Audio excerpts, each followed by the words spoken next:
Dios les bendiga, Dios les guarde. Por aquí nos encontramos con ustedes en este día, transmitiendo desde nuestra casa de adoración y restauración Kainos, en nuestro servicio de gloria todos los domingos en la mañana. En el día de hoy tenemos la segunda parte de la historia de José. Y para recapitular, les recordamos que José tuvo que soportar mínimo 4 flechas de sus arqueros, que son la flecha de la envidia, la flecha del odio, la flecha de la tentación y la flecha de la calumnia.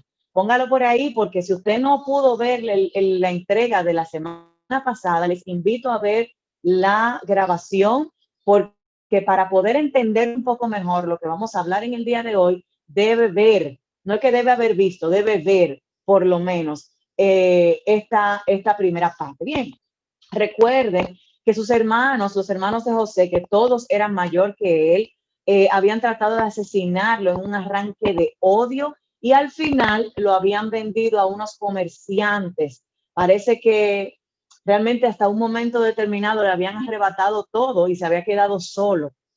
Pasarán muchos años, en realidad, hasta que José pueda saber algo de su familia, pero realmente él había perdido todo lo que él tenía. Recuerden que bajo la túnica de José estaba la vida y la historia de José el soñador. No solamente hablamos de José, el de la túnica, porque ese fue el José que conocimos la semana pasada y que provocó que los arqueros y las saetas fueran detrás de él, pero también vamos a conocer ahora la historia de José el soñador. Y no era José el soñador porque simplemente él estaba viviendo en las nubes o vivía imaginando una mejor vida o lo que fuera. No, tiene mucho que ver con la parte que vamos a conocer en el día de hoy. Lo primero que vamos a recordar es que José tuvo un primer sueño y quiero que ustedes lo recuerden conmigo. Recuerden que decía en Génesis 37, 6, 8, por favor, lápiz y papel, porque tenemos mucho material en el día de hoy.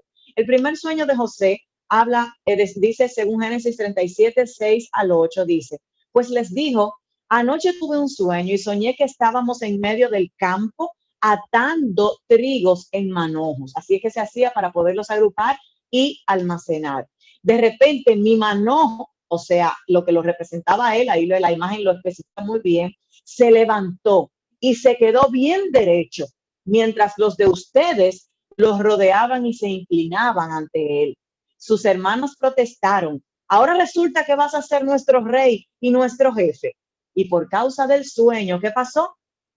Creció en ellos el odio que le tenían. Recuerda que no es aquí que comienza el odio. El odio comenzó desde antes, cuando ellos vieron que Jacob tenía preferencia. ¿Y por qué dijimos que era la preferencia? Porque era el hijo de la vejez de Jacob y también era el hijo de la mujer que él amaba, que era Raquel.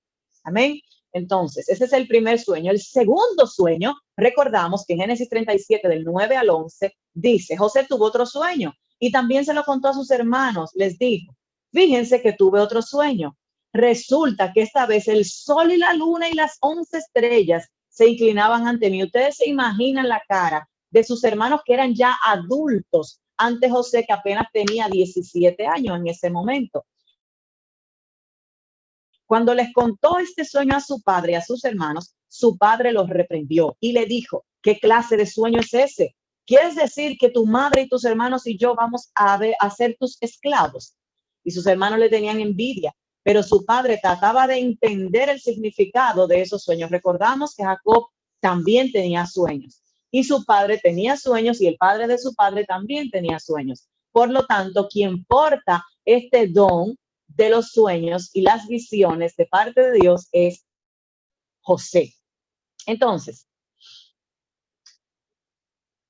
recuerdan también que la semana pasada hablamos de Génesis 49, donde José le entrega una profecía en su lecho de muerte a cada uno de sus hijos. Y dentro de las que estaban ahí estaba la de José, que Dios lo llamaba como rama fructífera.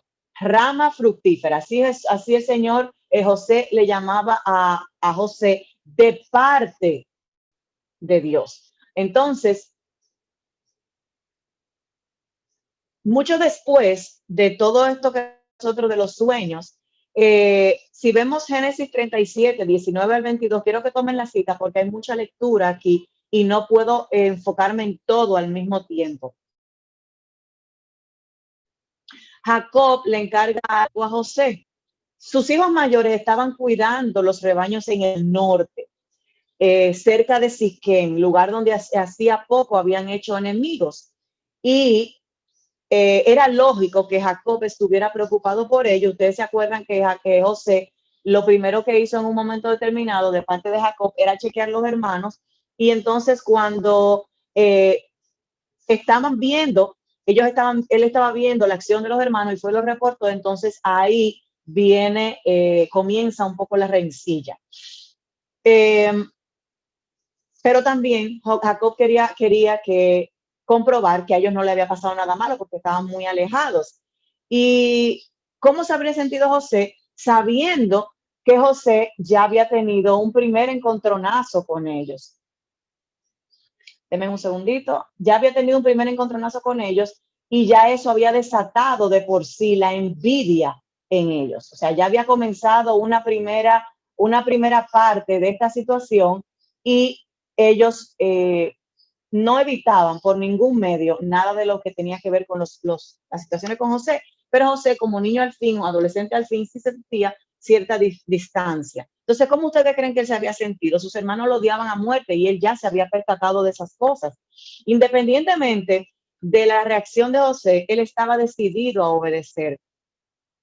El viaje fue largo, tal vez 4 a 5 días a pie. Siquén estaba a 80 kilómetros, unas 50 millas al norte de Hebrón. Pero al llegar, José se enteró de que sus hermanos se habían marchado de ahí y se habían ido a otro lugar que se llamaba Dotán, que estaba a unos 22 kilómetros más al norte. O sea, estamos hablando que José caminó cerca de 102 kilómetros para poder llegar a donde estaban sus hermanos. Sin imaginarse lo que les esperaba, y aquí quiero que se trasladen al momento de la situación. José llegó donde sus hermanos y seguramente con la esperanza de que el encuentro entre ellos sea pacífico. Pero ya está, vuelvo y repito, estamos hablando de José, que era uno de los más pequeños, porque después de José nació Benjamín, y está la situación de que todos los otros eran adultos, provocados ya por envidia, por celo, por ira, por una serie de cosas que habían en el ambiente. No obstante, ellos lo agarraron y se le echaron encima, como podemos ver en esta imagen. Traté de encontrar imágenes en esta ocasión que fueran muy reales, para que podamos transportarnos y nos pudiéramos poner en los zapatos de este jovencito y entender en qué piel estaba parado. Le arrancaron su hermosa túnica, fue lo primero que ellos hicieron porque ese fue el foco de la envidia desde el primer momento. Y lo arrastraron hacia una cisterna vacía o pozo, lo arrojaron dentro de ella. Imagínense ustedes el golpe que este jovencito debió haber recibido. No había manera de salir de allí sin ayuda y desde abajo solo alcanzaba a ver la boca de la cisterna, o sea, el hueco que había arriba. Y a gritos él logró él les rogó que lo sacaran, pero ellos lo ignoraron, a tal punto de que ellos se fueron a comer sin ningún remordimiento y dejaron a José allí adentro. Todo esto no son inventos de relatos míos, estos son relatos plasmados bíblicamente, o sea, explica que ellos hicieron exactamente lo que yo le estoy diciendo. Luego, imagínense ustedes que ellos habían tratado de asesinarlo en ese arranque de odio y era muy difícil lo que José estaba sintiendo. Judá, que era uno de los hermanos mayores, fue que lo convenció de que no le quitaran la vida, porque esa era la intención, sino que lo que propuso fue, bueno, pues vamos a venderlo a unos comerciantes que pasaban por allí. No era difícil imaginárselo porque estaban en una ruta comercial que llevaba a Egipto y no tardó en pasar una caravana de israelitas y de madianitas. El trato quedó cerrado antes de que Rubén regresaba. Rubén era otro de los hermanos mayores que se había ido porque él estaba ya molesto con la situación. Y José fue vendido por 20 ciclos. 20 ciclos es equivalente, quiere decir que son shekel, es equivalente a 347 pesos de hoy. 20 ciclos. Señores, vendieron su hermano menor en 20 ciclos. Imagínense ustedes el desprecio tan grande que podían sentir ellos, que lo vendieron por 20 ciclos.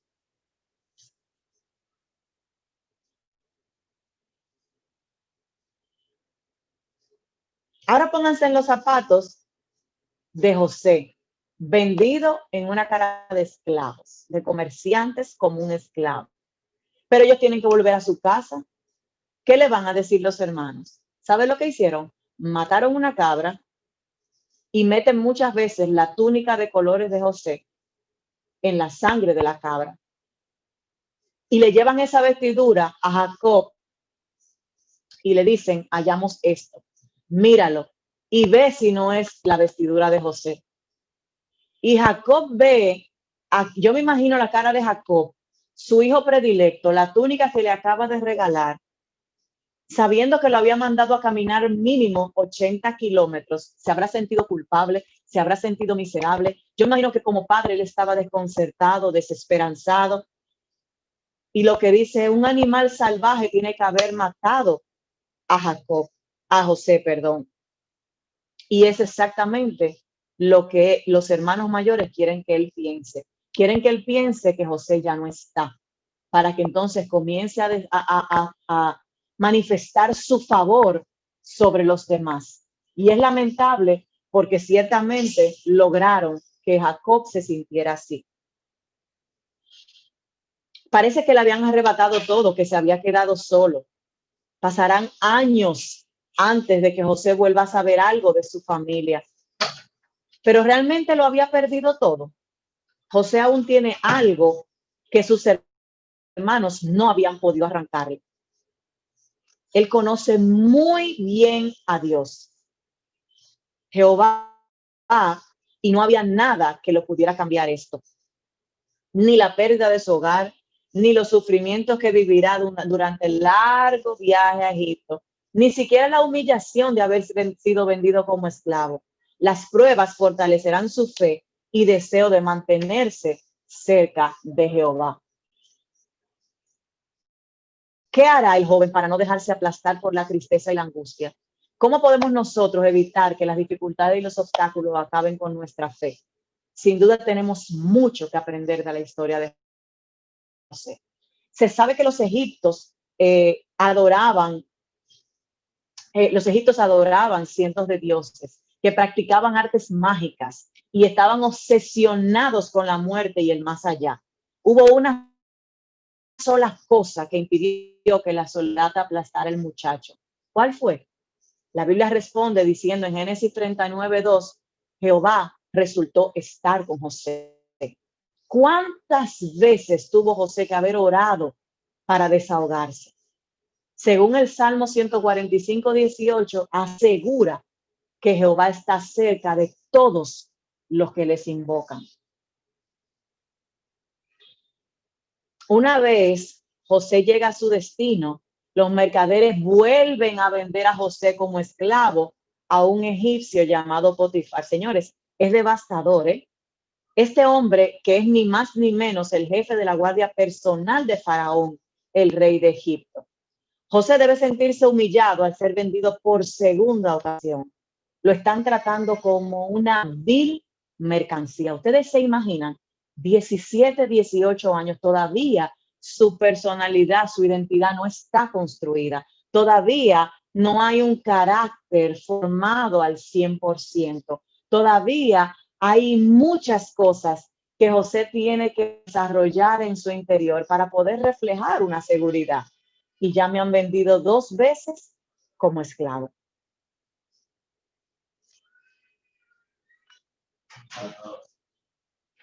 José era un hombre leal, todo lo contrario a lo que a él le rodeaba. Y han pasado ya varios años y se ha convertido en un joven fuerte y apuesto. Lamentablemente el peligro los echaba, pues el don de belleza, que era uno de los dones que tenía José, no van a encontrar a José feo en ningún lado porque José era un hombre hermoso. Eso traía la atención de gente con muy malas intenciones. comenzando las malas intenciones por el mismo lugar donde le tocó estar. Con el tiempo, José, ya trabajando como esclavo, se ganó la confianza de Potifar, que era su jefe, pero sabemos que Potifar también estaba dentro de lo que era el palacio. O sea, era parte importante del palacio. Y nos damos cuenta que dice la palabra que la esposa de Potifar, luego de verlo haciendo sus trabajos y todo aquello, ese hombre apuesto, fornido, hermoso, buen mozo, que empezó a fijarse en él y a insistirle con estas palabras de acuéstate conmigo. Nos vamos a Génesis 39:7 con ese relato. José se sintió tentado con aceptar sus propuestas. La palabra no dice que no estuviera libre de los deseos normales en los jóvenes. Y aquí acuerden que estamos relatando la parte de la tentación. Tampoco dice que la mujer fuera fea, señor, en aquella época no había mujeres feas. Buscaría José realmente excusar sus tentaciones para poder ceder. Su amo no tenía por qué enterarse. O sea, pudiera haber sido algo perfectamente entre ellos y ahí se quedó. Además, una relación con la esposa de un oficial rico e influyente podía traerle muchos beneficios a José. ¿Habrá pensado eso? ¿Él habrá analizado quizás las posibilidades? Lo que sí sabemos es que el corazón de José estaba lleno de una sola cosa. Y es fácil deducirlo por la respuesta que él le da a la mujer de Potifar. En Génesis 39:8-9, ella le dice, mira, que mi amo ignora lo que está conmigo en la casa. Y todo lo que tiene lo ha dado a mi mano. No hay nadie mayor que yo en esta casa y él no ha retenido de mí cosa alguna salvo a ti. Señores, yo lo voy a repetir. Esta fue la respuesta de José a la mujer de Potifar. Mira que mi amo ignora lo que está conmigo en la casa y todo lo que tiene lo ha dado en mi mano. No hay nadie mayor que yo en esta casa. Y él no ha retenido de mí cosa alguna salvo a ti, porque eres su esposa. Así que, ¿cómo podría yo cometer esta gran maldad y realmente pecar contra Dios? Las palabras de José son claras y directas. José a todo esto lo que hace es que cuando ella le dice, acuéstate conmigo, cuando él le da esta respuesta, ella le dice, acuéstate conmigo, y sin pensarlo, él se echa para atrás en un intento de escapar y ella tira con más fuerza. Él se refuerza y lo que hace es que se zafa de ella y por la forma en la que lo hace, ella desprende un pedazo de la vestidura de José y él sale huyendo. Con lo único que se queda es con la ropa de José. A ella no le gustó nada de lo que escuchó. Me imagino que ella lo que sintió fue, mira qué atrevimiento, rechazarla. Y encima de decirle esto, también le habla de que su ofrecimiento es una gran maldad. Me imagino el estatus de víctima que ella tomó, pero de todas formas ella no estaba dispuesta a rendirse. La Biblia dice que José no cedió. Sin embargo, los ataques no habían terminado. Y vaya que le costó la determinación. La esposa de Potifar se pone furiosa y decide vengarse. Se pone a gritar a voz del cuello, histérica. Ustedes se lo imaginan en el chiquichou de novela colombiana. Y hasta los criados salen corriendo a ver qué fue lo que sucedió. ¿Y saben lo que ella le dijo a la gente? Que José trató de violarla, pero que salió corriendo en cuanto ella comenzó a gritar. Y para probar esto, ella enseña el pedazo de ropa con la que ella se quedó, que era de José. Y cuando su esposo llega a la casa, estoy relatando Génesis 39 del 13 al 20, estoy resumiendo. Ella le repite la misma mentira cuando su esposo llega para echarle la culpa a él por haber traído a alguien como José. O sea que ella ahora viene a culpar a todo el vivo. A Potifar entonces lo que hace es que le hierve la sangre de molestia y de inmediato ordena que manden a José a la cárcel. Aunque los arqueólogos han hallado las ruinas de algunas de las prisiones egipcias. Se conoce muy poco sobre ellas. Lo que se sabe es que es una especie de fortaleza en la que eran, ¿cómo se llama? Era una especie de fortaleza en la que habían celdas subterráneas. Y José llamó hoyo a la prisión en la que estuvo, lo cual nos hace pensar en un lugar oscuro y deprimente. Si nos vamos a Génesis 40:15, así él lo llama. Y de hecho, el libro de Salmos, en Salmos 105, 17 y 18, dice que fue torturado. Dice, ataron una cadena en sus pies y le pusieron un aro de hierro en su cuello. ¿Ok? Y a pesar de que José estaba ahí, Jehová, dice la palabra en Génesis 39:21, Jehová continuó con José. Así es que Dios fue leal con su siervo y lo trató con cariño. Ninguna celda ni ninguna prisión puede impedir que Jehová muestre lealtad y cariño a sus siervos. Amén. Al parecer, José ya había cumplido ya 28 años, 10 años de ellos en la prisión. Señores, 10 años por una mentira, 10 años por una treta que se inventó esa mujer, 10 años preso, clamando a Dios día y noche por algo que él no hizo.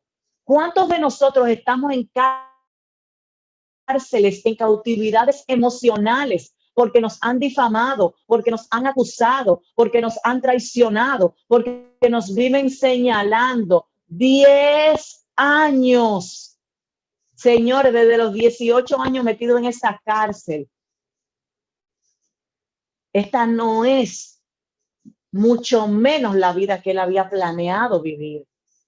¿Recuperará algún día su libertad? La palabra registra que él decía, me dejará en este sitio Jehová para siempre. Y quizá él se preguntaba sin saber la respuesta. No hay duda de que oraba sobre este asunto una y otra vez.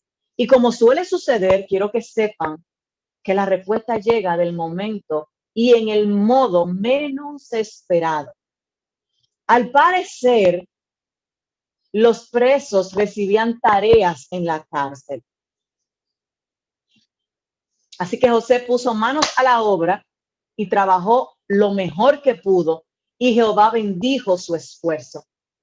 Poco a poco se fue ganando el respeto del encargado de la prisión, hasta, como dice la Biblia, este entregó en las manos de José a todos los presos. Volvemos a hablar, cuando llega como esclavo, trabaja y gana favor delante de Potifar, trabaja con esmero, con lealtad, con tesón, dando a demostrar la excelencia como hijo de Dios y siervo de Dios. Y Potifar, entonces, él lo pone por encima de los demás.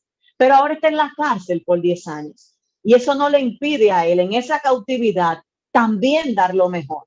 No entrar en queja, no entrar en tanta en victimizarse, no entrar en conmiseración, sino que se pone a trabajar y se gana el favor del jefe de la cárcel. Y dice la palabra que el jefe de la cárcel entregó a José todos los presos de la cárcel bajo su responsabilidad. La palabra dice que lo ayudó, que Jehová lo ayudó a ganarse la confianza del responsable de la prisión. Y resultó que él era quien se encargaba de que se hiciera todos en ese lugar. Ese oficial principal no atendía absolutamente nada de lo que estaba en su mano, porque Jehová estaba con José.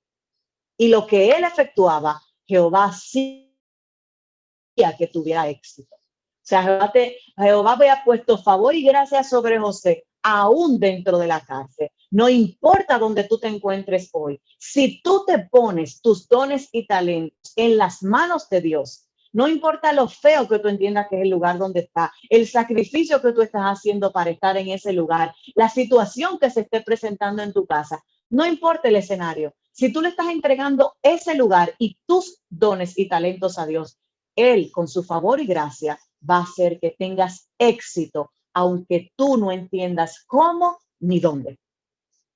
El jefe de la prisión pone a dos hombres, o sea, un buen día, vamos a comenzar por el principio, un buen día se produce gran conmoción, registra la palabra en Génesis 40, por la llegada de dos nuevos presos. Se trata de dos miembros del personal que atienden directamente al faraón de Egipto, el panadero principal y el copero del jefe, que son responsables de la bebida del rey.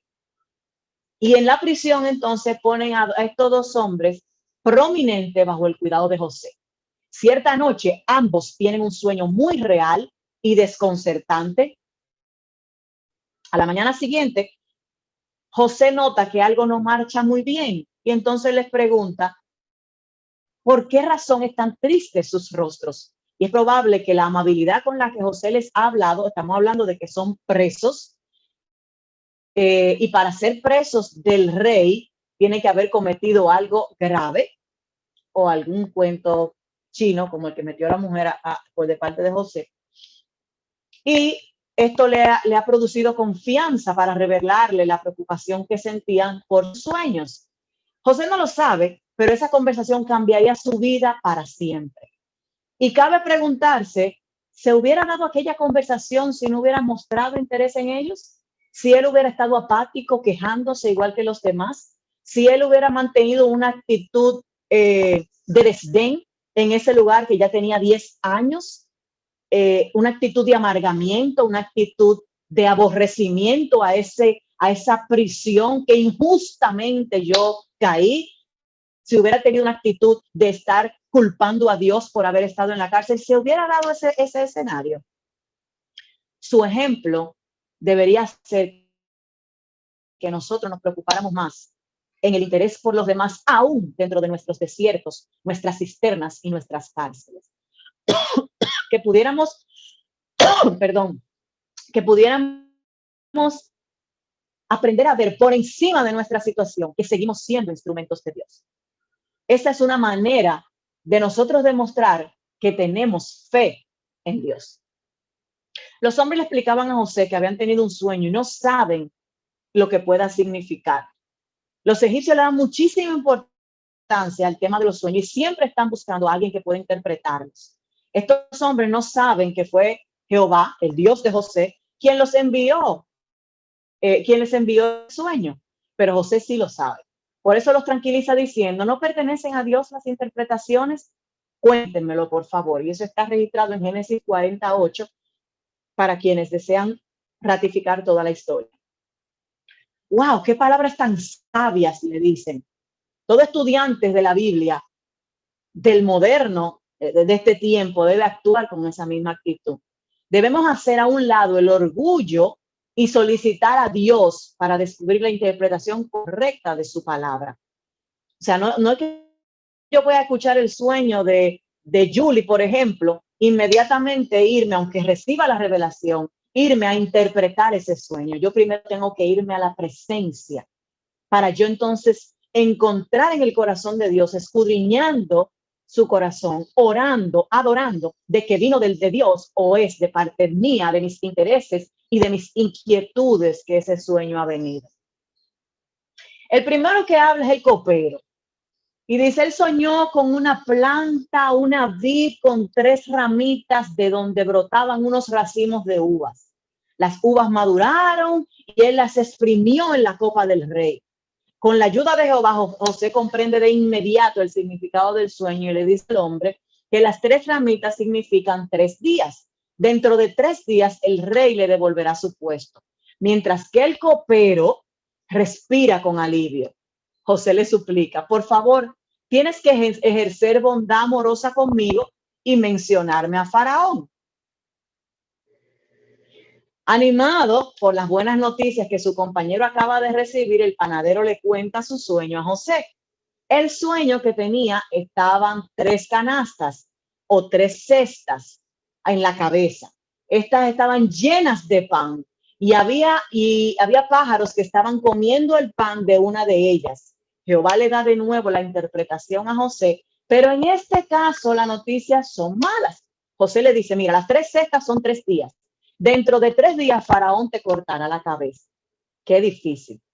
2 personas, 2 sueños, Sueños parecidos, pero con significados totalmente distintos. Y nadie quiere dar malas noticias, pero ese era el significado.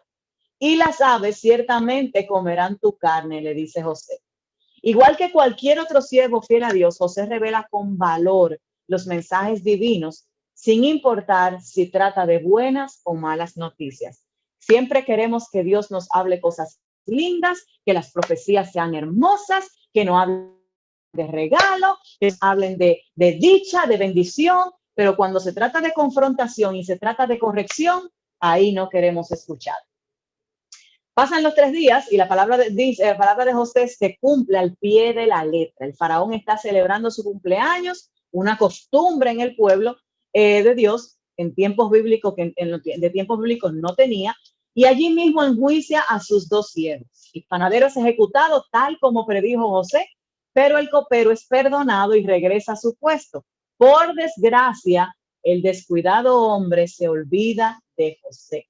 Otra flecha. El olvido, a pesar de los favores que yo te hice, a pesar de yo haberte bendecido, te olvidas de mí. ¿Quién ha quedado en el olvido?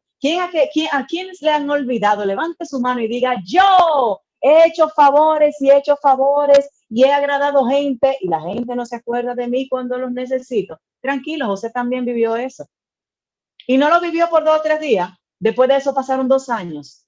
2 años más. José estuvo preso 13 a 14 años aproximadamente. Luego de esos 2 años, usted se puede ir a Génesis 41 para comprobarlo. José tiene que estar frustradísimo.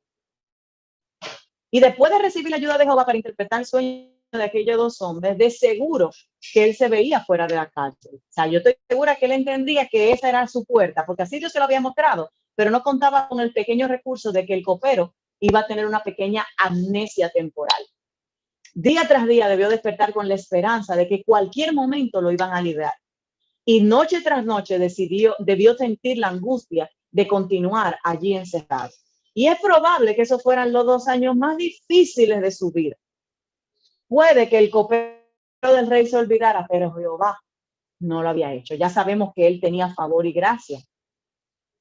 Una de tantas noches, Dios le envía a Faraón 2 sueños inolvidables.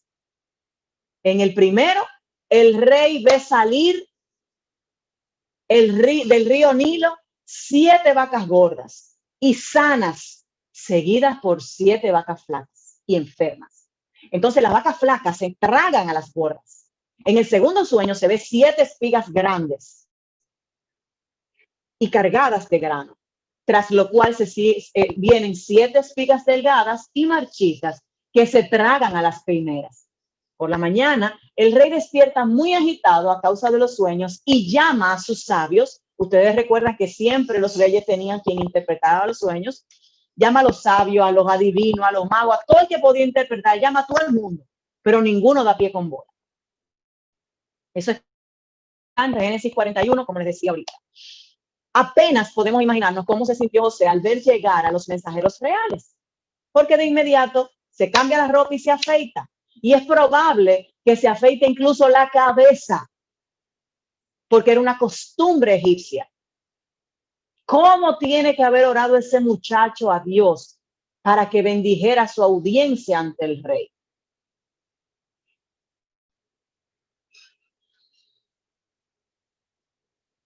Finalmente, como decimos, el copero se acuerda de José, su conciencia le molesta, y ahí se dirige a Faraón y le habla del extraordinario joven que 2 años atrás interpretó de forma atinada su sueño y el panadero.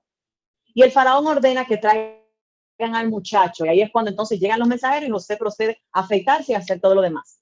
La Biblia menciona que el rey le dijo a José, he tenido un sueño que nadie puede interpretar, pero me han informado que basta oír un sueño para que basta, en el caso de José, con oír un sueño para interpretarlo. De nuevo, la respuesta de José demuestra una humildad tremenda y su fe en Dios. Le dice, no soy yo, sino Dios, el que dará a Faraón la respuesta conveniente. Oigan bien, él sabe que no viene de él. Él sabe que la fuente es Dios. José le explica a Faraón que los dos sueños significan lo mismo. La repetición del mensaje se debe a que la profecía ha sido firmemente establecida por Jehová. Que le sirva a ustedes de entender esta parte. Cuando Dios repite una cosa es porque usted no está entendiendo bien y Él se la quiere aclarar para que sepa que ahí no va a haber variación y que Él es que le está dando a usted una orden. Bien, y se va a cumplir sin falta.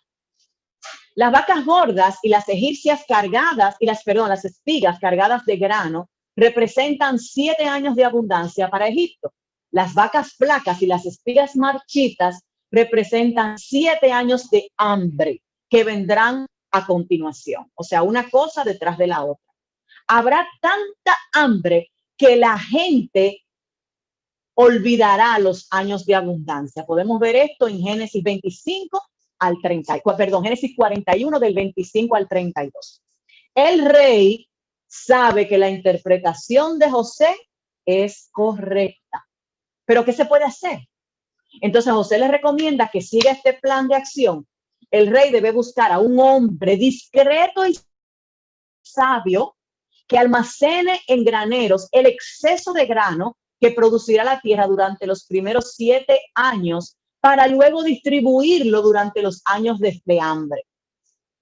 Curiosamente, la experiencia de José, que José ha obtenido en el campo de administración, o sea, administrándolo de su papá y administrándolo de Potifar, lo han preparado de sobra para realizar esta labor. Y siento la presencia de Dios porque todo eso que tú has aprendido en ese desierto, en ese pozo, en esa cisterna, en ese hoyo, en ese lugar miserable que tú crees que estás, donde solamente te has quejado y te has preguntado dónde está Dios, es donde tú estás adquiriendo todas las destrezas que necesitas para lo que Dios va a desatar en tu vida. Gracias, Dios. Gracias Dios, porque sabemos hoy, podemos entender que cada destreza, cada aprendizaje, cada sueño, cada enseñanza, todo lo que hemos vivido hasta el día de hoy es parte importante de las herramientas que Dios ha puesto en nosotros, en nuestro haber, para lo que va a traer a nuestras vidas en el momento que la puerta de la cárcel sea abierta. Mi alma alaba a Cristo. Pero el joven no hace ningún intento por promocionarse. Señores, hablamos que una de las características principales de José era la humildad. Él no hace nada por promocionarse y tiene tanta fe y tanta humildad que ni siquiera le pasa por la cabeza esa idea. Si nosotros confiamos realmente en Jehová, tampoco necesitaremos promocionarnos ni ser ambiciosos. Dejaremos los asuntos en sus manos y esperaremos tranquilos, seguros de que Él sabrá cómo resolver cualquier situación. El faraón también reconoce que el joven cuenta con el apoyo de su Dios. Así que ahí mismo, delante de todos los siervos, pregunta: ¿podrá hallarse otro hombre como este en quien está el Espíritu de Dios? A José le dice: puesto que Dios te ha hecho saber todo esto, no hay nadie tan discreto y sabio como tú. Tú estarás personalmente sobre mi casa y todo mi pueblo te obedecerá sin reserva. Solo yo seré tan más grande que tú. Solo yo seré más grande que tú. El faraón cumplió su palabra. Ordenó que vistieran de inmediato a José con ropas de lino fino.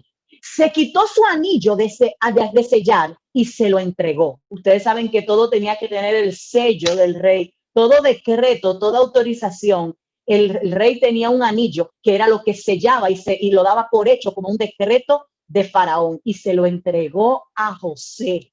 O sea que toda decisión dependía de la autorización de José. También le dio una cadena de oro, un carruaje real y autoridad absoluta para viajar por el país, a fin de llevar a cabo su plan.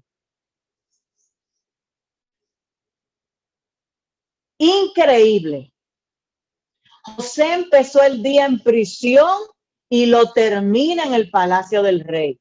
Empezó el día como un prisionero y lo termina como el segundo hombre más poderoso de Egipto. Ese día quedó más que demostrado que confiar en Dios fue lo mejor que pudo haber hecho. Si Dios vio las injusticias que sufrió a lo largo de los años y las corrigió en el momento preciso y de la mejor manera posible. Pero la intención del Creador no es solo corregir esas injusticias, sino proteger la futura nación de Israel. Yo quiero decirte hoy que si tú llevas años sufriendo por una injusticia o cualquier situación angustiosa, no te desesperes. Recuerda que José nunca perdió la humildad, ni la fe, ni su carácter amable. Aguantó hasta el fin y le dio razones de sobra a Dios para bendecir sus esfuerzos.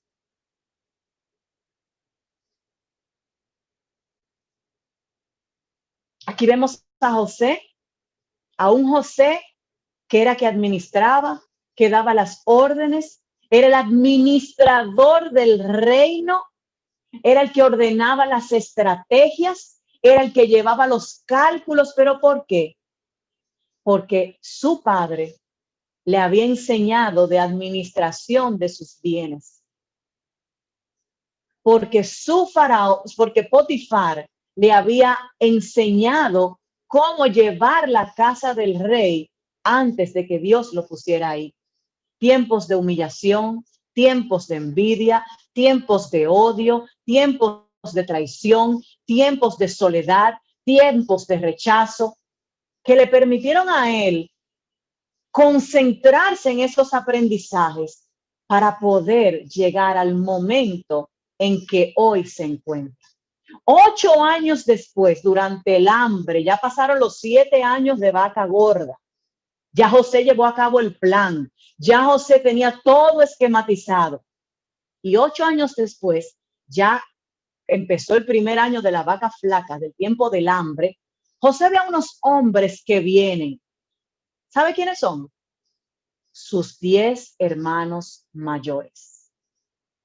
Jacob, el padre de ellos, los ha enviado a Egipto porque se les ha terminado el alimento y ellos entonces, Jacob los manda a ellos allá. José reconoce inmediatamente a sus hermanos, pero ellos no los reconocen a él. ¿Sabes por qué?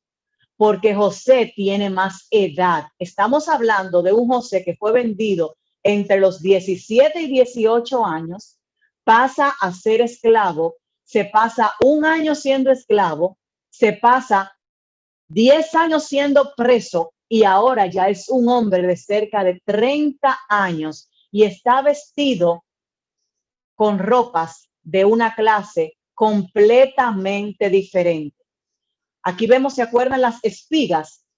Espiga parada, recta, erecta es José. Y los demás están arrodillados a él porque en la audiencia que el rey, el faraón tiene con ellos, a quien manda a bendecirlos es a José, porque José es el que sabe la cantidad de provisión disponible que hay y José es el que le corresponde.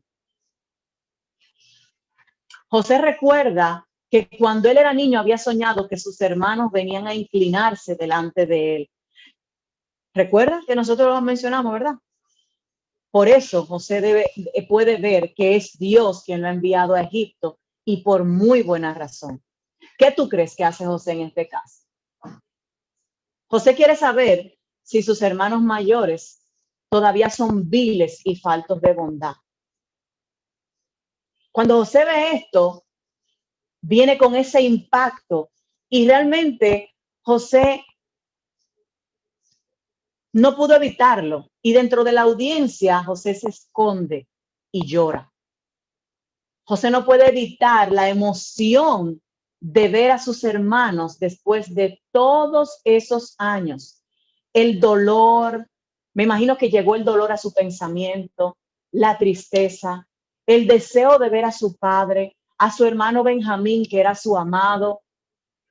Él no puede evitar todas estas sensaciones,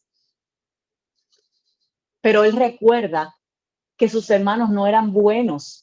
Recuerda que sus hermanos fueron despreciables con él. Y lo que hace es que los pone a prueba y les dice, ustedes son espías, han venido a averiguar dónde es débil nuestro país. Y ellos le dicen, no, nosotros no somos eso, somos hombres honrados, todos hermanos, éramos 12, pero un hermano ya no es. Y el más joven está en casa con nuestro padre. Ustedes saben, un hermano ya no es. Se habla de él. Se habla de él. Y José finge que no les cree y hace que el hermano llamado Simeón quede en prisión, porque él hace lo siguiente, les voy a explicar. José, dentro de las pertenencias que ellos se llevan, José esconde su copa, la copa donde él bebía, la esconde. Y cuando van a buscar entre las cosas la copa de José, el segundo al mando está dentro de eso, de esas cosas. Y él había mandado a que los otros llevaran alimento y se fueran a su hogar. Y entonces cuando vuelvan, ustedes van a traer al hermano más joven con ustedes. Estamos hablando de Benjamín. Él tenía deseos de volver a ver a su hermano. Cuando regresan a su hogar en Canaán, los hermanos le dicen a su padre Jacob todo lo que había pasado. Jacob está muy triste, José ya no es. Recuerden que ya ellos habían dicho, tenemos un hermano que ya no es. Clama y ahora Simeón no es. Señores, ahora llegan, no está José y tampoco Simeón, porque Simeón quedó preso. No dejaré que se lleven a mi hijo más joven. Es una orden lo que José les dio. Pero cuando se les va acabando el alimento, Jacob tiene que dejar que se lleven a Benjamín a Egipto para poder conseguir más alimento. Ahora José ve venir a sus amigos y se alegra mucho de que su hermano Simeón esté con él, perdón, de que su hermano Benjamín esté con ellos. Claro, ninguno de ellos sabe que este hombre importante es José. Y ahora es cuando él hace esto, hace lo de la copa para probarlos. Y ellos insisten, nosotros no hemos robado su copa ni nada por el estilo.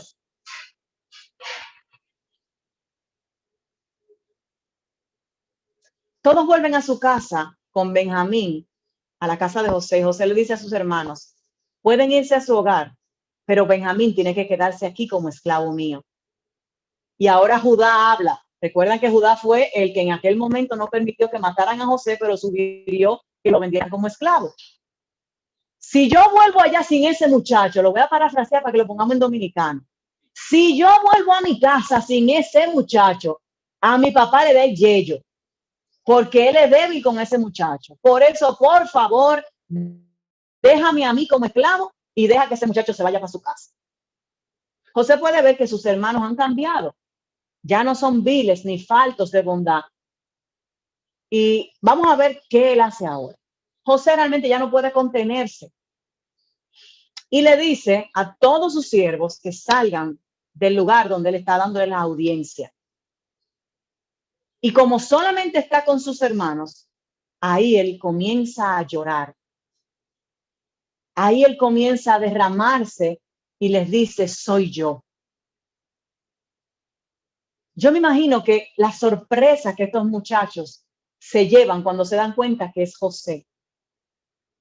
Pero ellos no sabían por qué él estaba llorando. Él solamente ellos lo veían llorar hasta que él le confiesa y le dice, yo soy José. Y lo único que le pregunta es, ¿está vivo todavía mi padre? Los hermanos se quedan tan sorprendidos que ni siquiera podían hablar. Tienen miedo. Pero José le dice, acérquense, por favor. Y ahí entonces le confiesa soy su hermano José, a quien ustedes vendieron en Egipto. José sigue hablándoles, pero imagínense a un José sobrepasado de bondad. No se culpen porque me vendieron aquí. En verdad fue Dios quien me envió a Egipto para salvar la vida de personas. Faraón me ha hecho el gobernante de todo el país. Por eso vuelvan a prisa donde mi padre y díganle esto. Y díganle que venga a vivir aquí. Entonces José echa en brazo y comienza a expresarle aspecto físico a cada uno de ellos. Y cuando Faraón escucha que esos hermanos de José han venido, le dice a José que se lleven carretas y consigan a su padre y a sus familias y vuelvan acá. Les daré la mejor tierra de todo Egipto. Señores, qué bendición. Y eso fue lo que ellos hicieron. José no los mandó solo. José se fue con ellos porque su anhelo mayor era ver a su padre. La familia de Jacob había hecho muy grande, se había hecho muy grande. Imagínense, eran 10 hijos, más las esposas de sus hijos, más los nietos. Juntos eran 70 cuando se mudaron a Egipto, contando a Jacob y a sus hijos y a sus nietos. Pero también estaban allí las esposas y quizás muchos siervos, además de ellos. Todos empezaron a vivir en Egipto y se les llamó israelitas, porque Dios había cambiado el nombre de Jacob a Israel. Llegaron a ser un pueblo muy especial para Dios. Y ya para cerrar, quiero que recordemos que el secreto de José siempre, siempre estuvo en la confianza total de él en las promesas que Dios le había hecho. Fíjense que cuando recibe a los hermanos, ahí él se da cuenta que todo era un plan calculado por Dios. Todo era un plan esquematizado por Dios para él aprender y salvar luego a su familia. Incluso para cambiar el nombre de la nación. Porque desde el encuentro de Jacob con el ángel que le cambia el nombre a Israel, llega a este momento donde ahora son los israelitas. No son los jacobitas, son los israelitas que hoy conocemos como la nación santa de Dios. Quiero que inclinemos nuestro rostro y escuchemos esta adoración.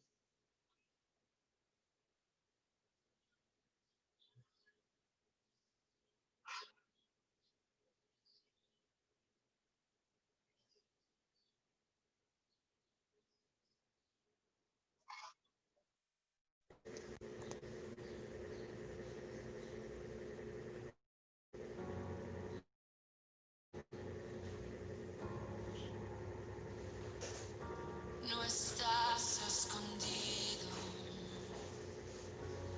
no ha habido un momento que te haya olvidado. Hay esperanza en tu...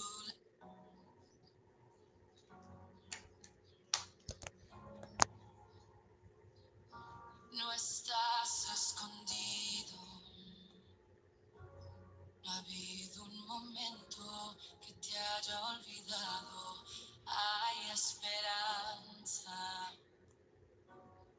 en tu lamento, en tu quebranto. Escucho tu clamor al suspirar,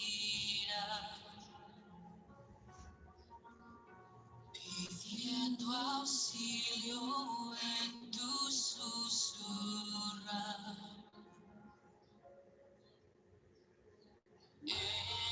Enviaré un ejército a hallarte en la noche más oscura. Te encontraré, te rescataré. No hay distancia que exista entre nosotros. No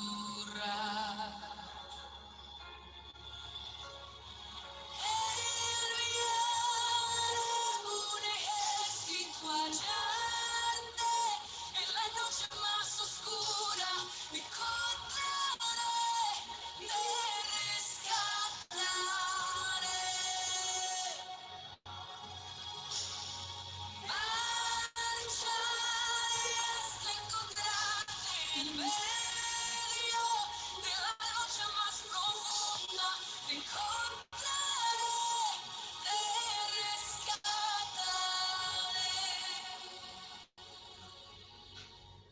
Escucho tu clamor al suspirar. Cuando me susurras que no puedes más. Enviaré un ejército a hallarte en la noche más oscura. Te encontraré, te rescataré.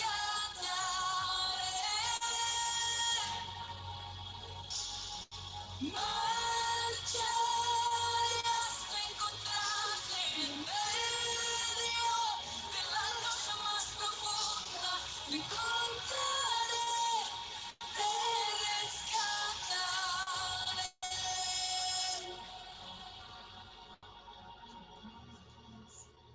Yo te rescataré.